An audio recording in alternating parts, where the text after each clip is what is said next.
Well, hello, ladies, and welcome back. It's a new year, and I am hot on the topic of what I teased last year, all about HRT. So let's talk about this elephant in the room when it comes to HRT. Yes, hot flushes are awful, night sweats are miserable, brain fog is frustrating, but if we're being really completely honest here, and I always am, the number one thing women tell me that they're hoping HRT will fix is their weight. Carly, I'm doing everything right, but the scales keep going up and up. And my friend went on a HRT and she lost 5 kilos. Should I ask my doctor to try it? What do you think? Here's where I need you to stop before you fall into the comparison trap. Your friend's body is not your body. Her hormones, stress levels, and metabolic, ladies, your friend's body is not your body. Her hormone levels, stress levels, gut health, metabolic rate, exercise, diet, husband, children, work. The list goes on. She is all different from yours, and how she burns fat is completely different to your body as well. So here's the brutal truth.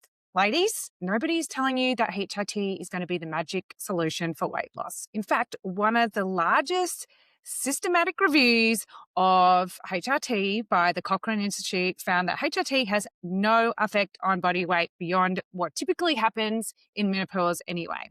So let me just say that again. No effect or effect. Maybe my grammar's wrong.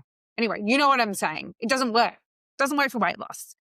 But hang on, Carly, my friend lost weight on HRT. Yes, okay, guys, I'm going to explain what probably happened with your mate Sarah and why her success doesn't predict yours. Because the trap you're about to fall into, thinking that what worked for someone else's body and, unique body composition and circumstances will automatically work for yours. Welcome, guys, to the Metabolic Alchemist. I'm Carly Gallagher, and we are getting down into HRT. So let's get into it. Let's go into our weight loss fantasy that we're really talking about.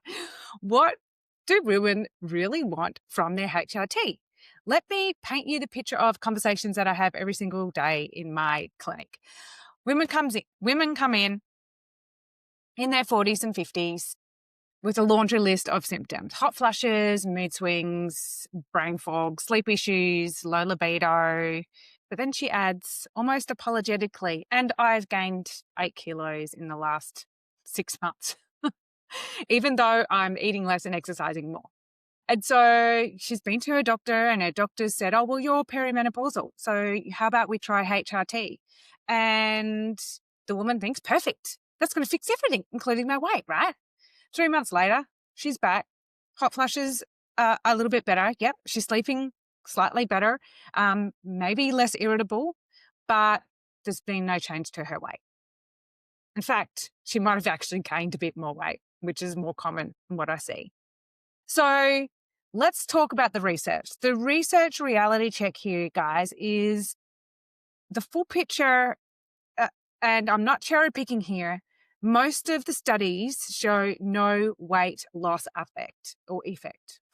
I'm getting that wrong. Effect. So let's have a look at the results. Those who just take estrogen, HRT, there's no statistical difference between those who are on HRT and not on HRT. In fact, it was about 0.03 difference between the two groups.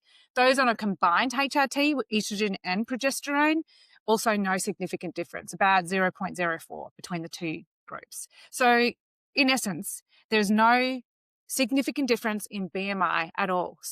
Conclusion, HRT has no effect on our body weight and also cannot prevent body weight during perimenopause and menopause. Health researchers put it really bluntly. Hormone therapy will not help you lose weight.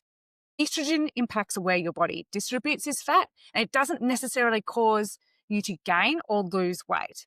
And the University of Chicago Medicine said HRT will not help you lose weight, nor is it indicated for weight loss. The weight gain people get midlife is not going to be improved by hormone therapy. That's a common misconception.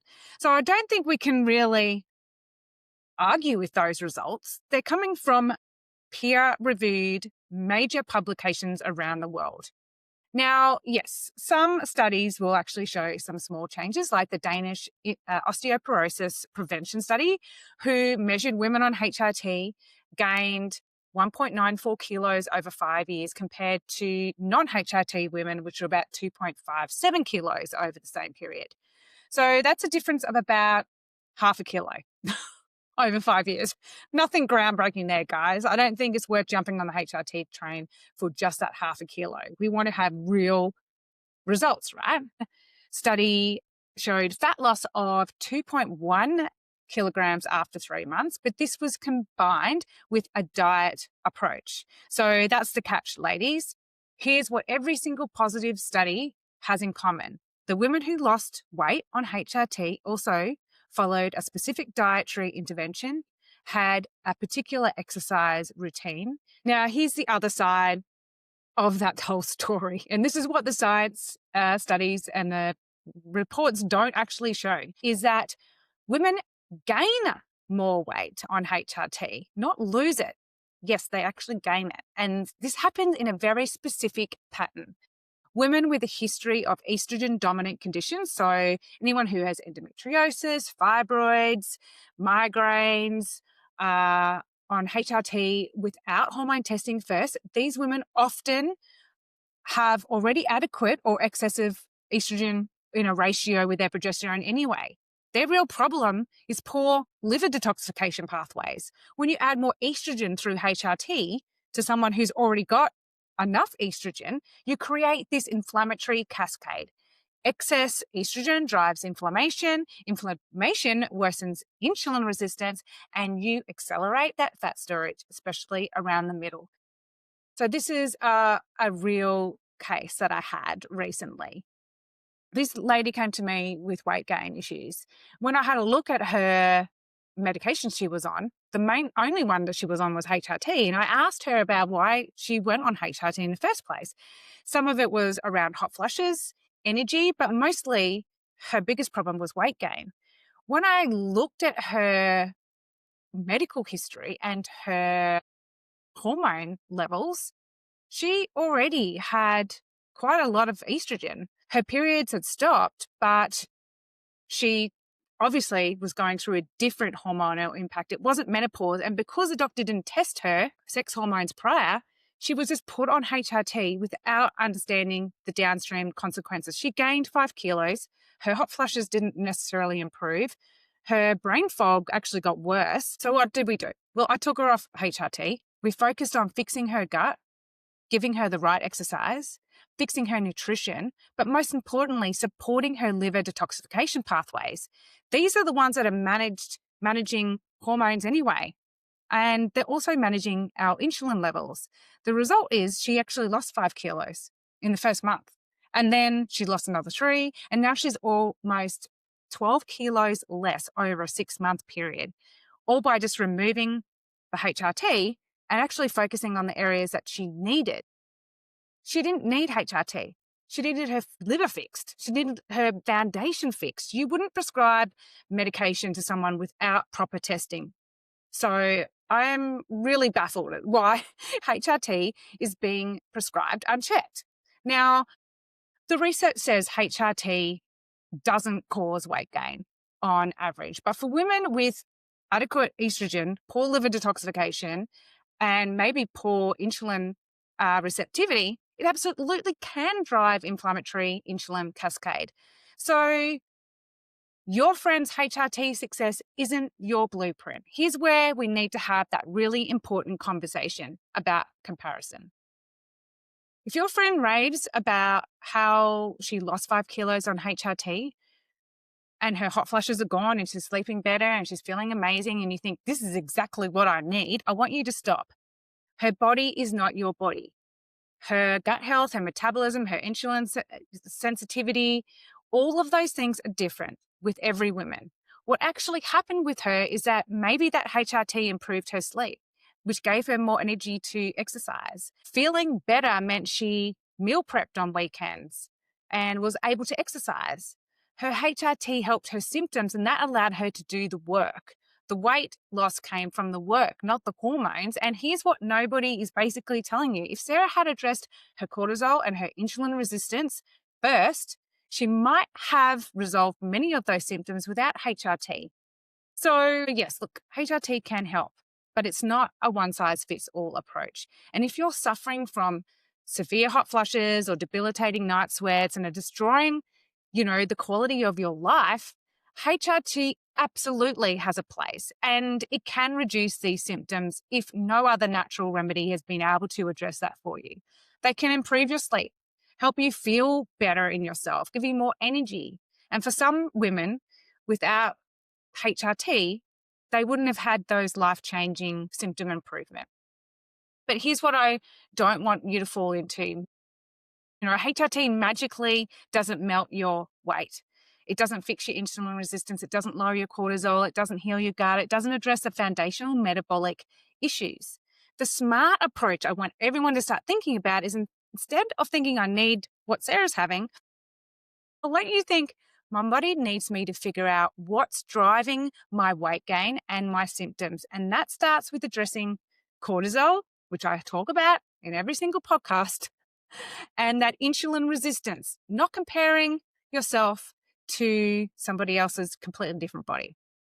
So, why are we all blaming estrogen on our weight gain? And here's the narrative that I see commonly in media all the time, because perimenopause and menopause is the hot topic now. And I get that. And that's why I wanted to do a HRT podcast, because it's a quick fix and we're so fixated on just grabbing the quickest thing. So here's the story that they tell us, which bugs me to no end. Estrogen drops during menopause. Duh. We're not having babies anymore. And that causes your metabolism to slow, and that causes you to weight gain. And therefore, if you replace the estrogen and return you to a 20-year-old's body, estrogen levels, your metabolism will magically improve, and then the weight loss will go quickly. That sounds kind of logical, right? Because it sounds right, except it's completely oversimplified and missing the main player.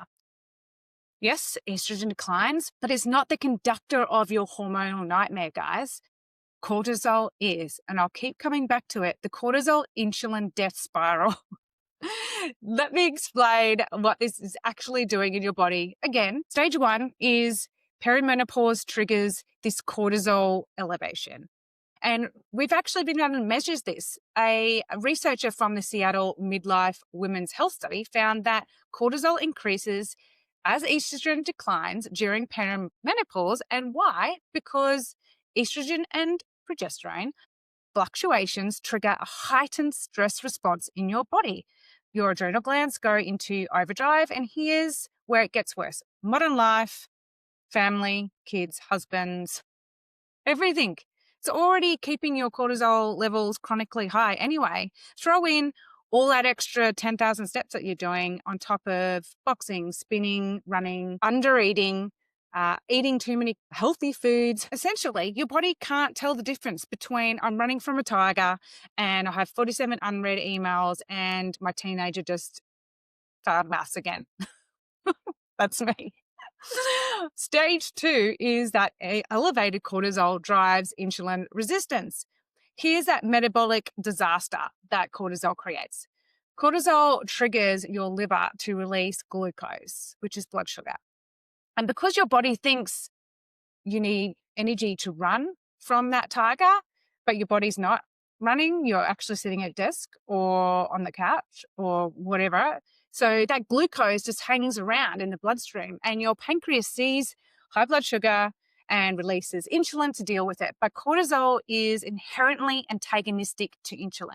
It literally blocks insulin from working properly. So your pancreas releases more insulin to try and get the job done. And over time, your cells become resistant to insulin. So that's like it's not working. Insulin resistance is our stage 3 endpoint.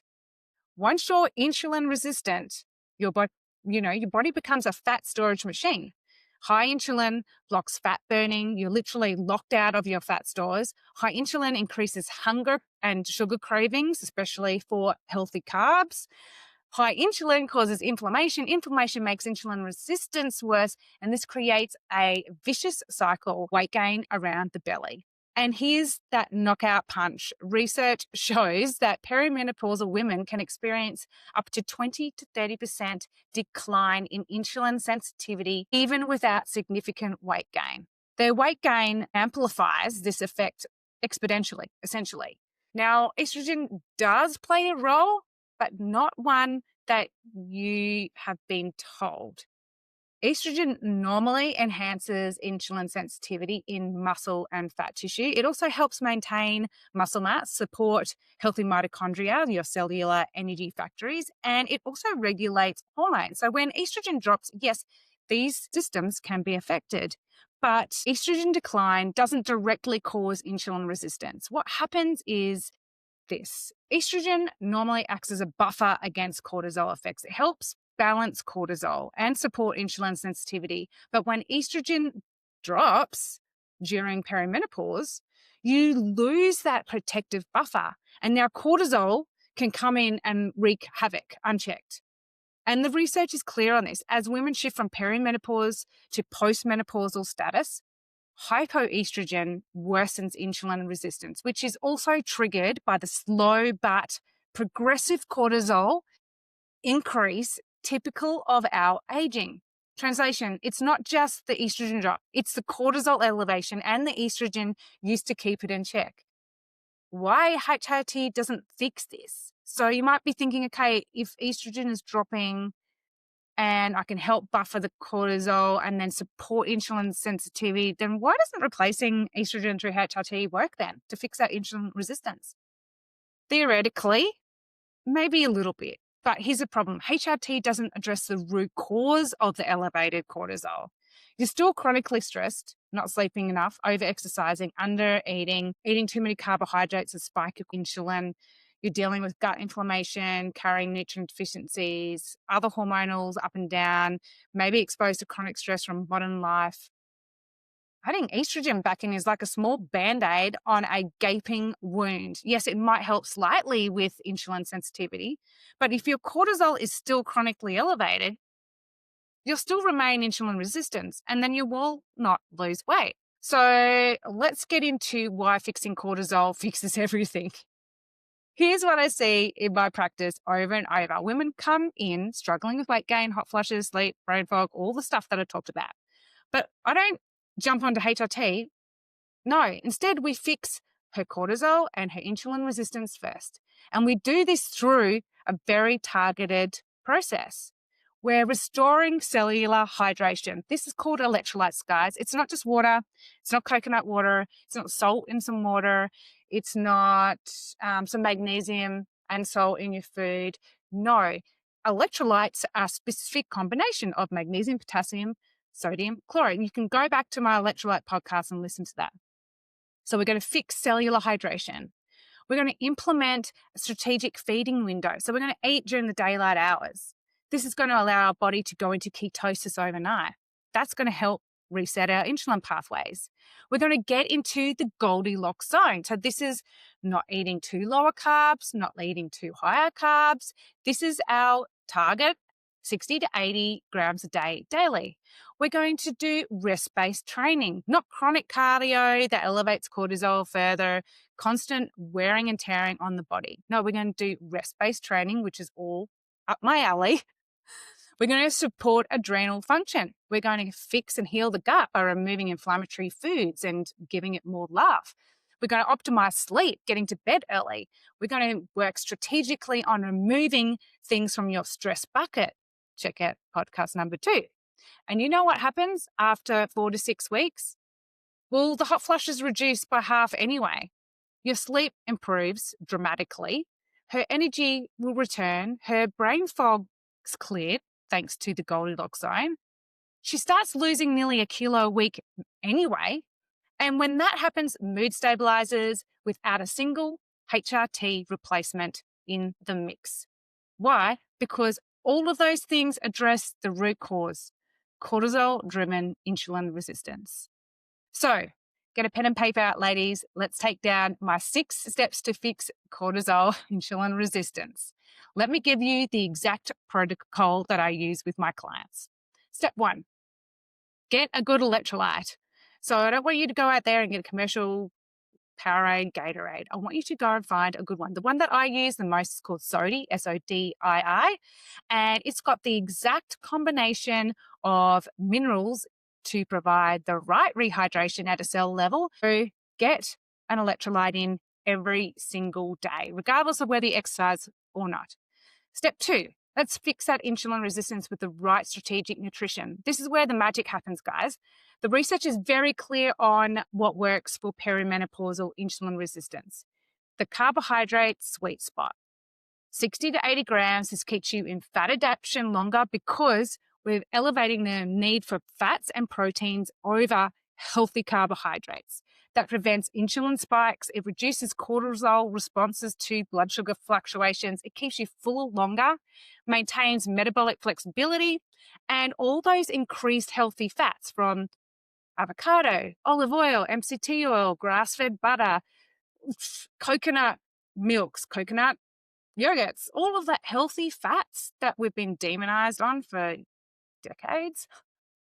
These don't trigger insulin. They actually are the building blocks for your hormones. They eliminate the sugar cravings, and it's the Goldilocks zone. Now, what about strategic meal timing? 8-hour feeding window. Typically, this is like, between 9 and 5 or 10 and 6, whatever is your work window. Eat as much as you like in that Goldilocks zone. Doesn't matter about calories, just eat throughout the daylight hours. And at nighttime, I want you to stop consuming food. Give your body a rest. Allow it to go through its reset of our insulin pathways. Anywhere between 14 to 16 hours of fasting overnight actually triggers fat burning. It responds to this process within ketosis. And this allows the insulin to drop, triggers fat burning, so using up our own fat as energy, supports cellular repair, improves your insulin sensitivity, and studies on intermittent fasting in this way, especially for menopausal women, show a reduced visceral fat, improved metabolic markers, enhanced insulin sensitivity, like I said, better glucose and lipid profiles. Now, number 3, it's all about the right way to move. And this one blows people's minds because it's the opposite of what most people are doing. What doesn't work? Chronic, elevated cardio, long duration, over half an hour, 1 to 2 hours of hard work, only just increases cortisol level. Those long workouts elevate cortisol. Daily intense exercise, cortisol, cortisol, cortisol. What does work? Short, intense metabolic training, 15 minutes, 3 times a week. We want to get the heart rate up. We want to work hard in those 15 minutes. We're going to trigger fat burning. We're not pacing ourselves. We're using resistance and intensity to increase our heart rate above 80% of our max heart rate, followed by a complete rest day. Usually this is yoga. What? Reduce the cortisol? Yes. And research proves that this approach maintains muscle mass, improves insulin sensitivity, reduces cortisol, burns fat up to 24 to 48 hours after the exercise. That is groundbreaking. It'll support your bone density. And the key is the rest days. They're kind of mandatory. This is when we want to get our adaptation happening around our cortisol. We're going to get our stress response working much, much better for us. And talking about stress response, if you are highly, highly stressed, then I do recommend maybe supporting your adrenal glands in what we call as adaptogenic herbs. So these are things like withania or ashwagandha, which we've talked about before, rhodiola, making sure that our adrenals get adequate sleep, getting 7 to 8 hours, non-negotiable, going to bed 2 hours before midnight, so in bed, asleep, practicing stress management techniques, meditation, breath work, yoga, all of those things are important for that response. And then lastly, we want to heal the gut, right? This is our foundation for all of our hormones. 70% of our hormones are produced and or activated in the gut. So if your gut is inflamed, your hormones won't work. And if your gut is inflamed, that means that we're having stress in our body as well, which is also elevating cortisol. So My protocols remove gluten, cow's milk, dairy, sugars, flavors, chemicals, inflammatory foods, basically. And we're going to heal the gut with collagen and fermented foods like sauerkraut, lots of polyphenol rich foods like berries. And we're going to support this with good digestion. And that can be in the form of digestive enzymes or maybe using some apple cider vinegar. And we're going to help the gut digest that food. That's going to improve insulin resistance. It's going to help with any leaky gut issues. That's going to help us assimilate all those raw nutrients that go into proper function of our body. Now, I want to end this podcast with when HRT makes sense. And I'm not an anti-HRT person. In fact, I'm pro-truth, really. And let me be crystal clear. I'm not saying HRT is bad for anybody and that nobody should take it at all. What I'm actually saying is don't take HRT thinking it's going to solve your weight problems, because it won't. Your HRT is appropriate when there are the right situations, like early or premature menopause, under 45, especially under 40, and your body isn't ready to have this dramatic hormonal drop because it's going to impact your bone density and cardiovascular health. So HRT is absolutely necessary for those women, especially if they've had surgical menopause, ovaries removed, and you can't produce those hormones. So yes, HRT is also an appropriate treatment. Maybe also for those people with severe symptoms affecting them at a very significant level. And so these are going to be appropriate to enable people to function during the day. And that's going to help reduce the stress on their body. The reality is that most studies showing weight loss benefits of HRT already included good dietary intervention, the right exercise programs, the right lifestyle modifications, the right stress management techniques. The women who succeeded with HRT for weight loss, they were doing the work. They already had that built in. So the real solution is stop chasing the quick fixes. There's no magic pill for perimenopausal weight loss. There's no, golden nugget in HRT or Ozempic for that matter, or any supplement or medication for that matter. The only thing that works long-term is fixing the root cause, doing the work around that cortisol-driven insulin resistance. And all of that is free. You've got to eat. You've got to exercise anyway. You've got to go to sleep. So why don't you do it in the right way, in that right winning formula? Because you've got all the control. You don't have to give your control over to HRT. And this essentially is changing the way you eat, changing the way you move, prioritizing your sleep, managing your stress, looking after your gut, being consistent in that approach.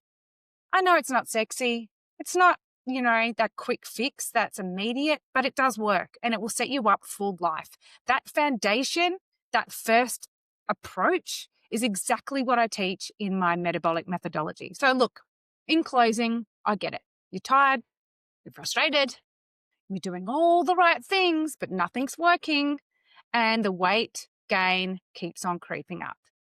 You see your friend Sarah, you have a coffee, she's like, hey, you got to try HRT, it's changed my life. And you're like, holy shit, why haven't I done this sooner? Head to the doctor, order some HRT, hoping for this miracle. But you know that Sarah's body is not your body. And you don't have to compare yourself to Sarah, ladies, or chase that HRT protocol to start fixing what's actually wrong. You can start right now addressing the root problem, that cortisol-driven insulin resistance, exactly what I've told you and talked about.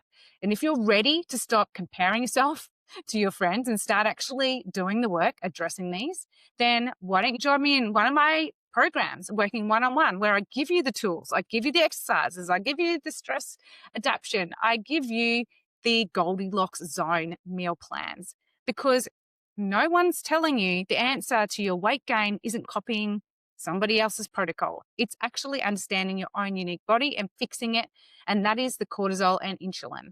Do that, and everything else, including whether you personally need HRT, becomes very, very clear. Stop comparing, start fixing. Your body is unique and it deserves your absolute love and attention for a solution that's unique to you. That's where I help you. I make it for you. That's what coaching does.